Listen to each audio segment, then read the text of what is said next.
तुम्हारे ग्रुप में पक्का कोई एक ऐसा फ्रेंड होगा जो एग्जाम से पहले ज्यादा पढ़ाई नहीं करता लेकिन फिर भी एग्जाम में अच्छे मार्क्स ले आता है, और एक ऐसा फ्रेंड भी होता है जो एग्जाम से पहले रात भर बैठ के पढ़ता है और सब कुछ कवर करने की कोशिश करता है, फिर भी उसके मार्क्स कम आ जाते हैं। अब सवाल ये है, दोनों स्टूडेंट में डिफरेंस क्या था? दोनों में अंतर था आंसर राइटिंग स्किल। पहला स्टूडेंट सही तरीके से आंसर लिखना जानता था, इसलिए चाहे उसने कम पढ़ा हो, चाहे उसे आंसर पूरा ना आता हो, लेकिन उसने आंसर ऐसा लिखा कि उसके मार्क्स ज्यादा आ गए। दूसरा स्टूडेंट चाहे कितना भी पढ़ाई कर ले लेकिन उसे आंसर लिखने का सही तरीका नहीं आता, इसीलिए उसके मार्क्स कभी अच्छे नहीं आए। अगर तुम आंसर राइटिंग के ये सीक्रेट सीख लोगे तो तुम्हारे आने वाले एग्जाम में 10 से 15 मार्क्स इंक्रीज हो सकता है। तुम्हें पता है, इस वीडियो को बनाने से पहले मैंने बहुत सारे टीचर्स और स्टूडेंट से बात की है। ये वही टीचर्स है जो बोर्ड एग्जाम में तुम्हारे कॉपी चेक करते हैं। उन्होंने मुझे एक ऐसा सीक्रेट बताया जो सुनकर तुम सब शॉक हो जाओगे। उन्होंने कहा स्टूडेंट ने क्या लिखा ये मैटर नहीं करता, जितना ये मैटर करता है कि उसने कैसे लिखा है। अगर स्टूडेंट आंसर लिखते टाइम कुछ सिंपल स्टेप फॉलो करे तो उसके मार्क्स ऑटोमेटिकली बढ़ जाते हैं। टीचर ने ये भी बताया कि कुछ कॉमन मिस्टेक होते हैं जिनकी वजह से आंसर सही होने के बाद भी मार्क्स कट हो जाते हैं, और आज इस वीडियो में मैं तुम्हें वही सारी मिस्टेक्स और उनका सॉल्यूशन बताने वाला हूँ। तो चलिए स्टार्ट करते हैं।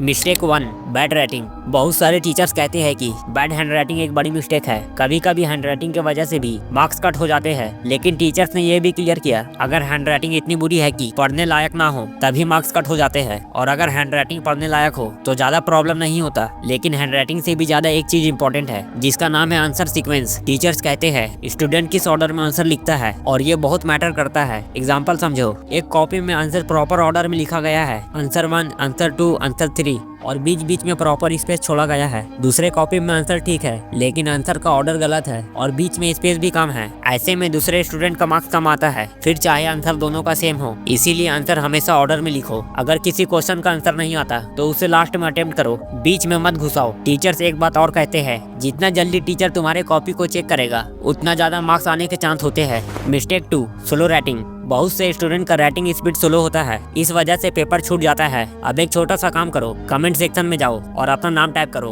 देखो 1-2 सेकंड में टाइप हो गया ना। अब कॉपी लो और पेन से अपना नाम लिखो। 3-4 सेकंड लग गए ना, मतलब हम जल्दी टाइप कर सकते हैं लेकिन लिखने में स्लो हो जाते हैं। अब सवाल है राइटिंग स्पीड कैसे बढ़ाए? इसके 2 सिंपल स्टेप्स है। पॉइंट 1, अगर एग्जाम 9 बजे से है तो एग्जाम से 30 मिनट पहले एक रफ पेज या कॉपी ले लो, पेन से सीधा लाइन बनाओ, फिर अल्ट्रा सीधा लाइन बनाओ, सर्कुलर मूवमेंट करो। इससे क्या होगा, तुम्हारे हैंड और तुम्हारे ब्रेन का कोऑर्डिनेशन इंप्रूव होगा और राइटिंग स्पीड बेटर हो जाएगा। पॉइंट 2, डेली थोड़ा सा एयर राइटिंग प्रैक्टिस करो। इमेजिन करो तुम ट्रैवल कर रहे हो, हाथ में पेन है और सामने कॉपी है, हवा में अपना नाम लिखो। हाथ जितना ज्यादा मूव करेगा राइटिंग स्पीड उतनी ज्यादा फास्ट हो जाएगी। इन दोनों स्टेप्स को फॉलो करो और तुम्हारे पेपर छूटने का प्रॉब्लम खत्म हो जाएगा। मिस्टेक 3, ज्यादा कटिंग। टीचर को बहुत इरिटेशन होता है जब स्टूडेंट आंसर को बार बार कट करते हैं। अगर किसी क्वेश्चन का आंसर 4-5 पॉइंट का है तो पहले लास्ट पेज पे रफ लिखो, वहाँ पे पॉइंट्स को प्लान कर लो, फिर मेन आंसर शीट में क्लियर और प्रॉपर आंसर लिखो। इससे बार बार आंसर कट नहीं होता और कॉपी भी क्लीन दिखता है। और एग्जाम में किसी भी क्वेश्चन का आंसर याद नहीं आता तो पहले चैप्टर को आइडेंटिफाई करो, फिर टॉपिक को आइडेंटिफाई करो, और जब थोड़ा थोड़ा याद आए तो उसे पैराग्राफ में लिख दो। टीचर पूरा पैराग्राफ नहीं पढ़ता, ऊपर ऊपर देख के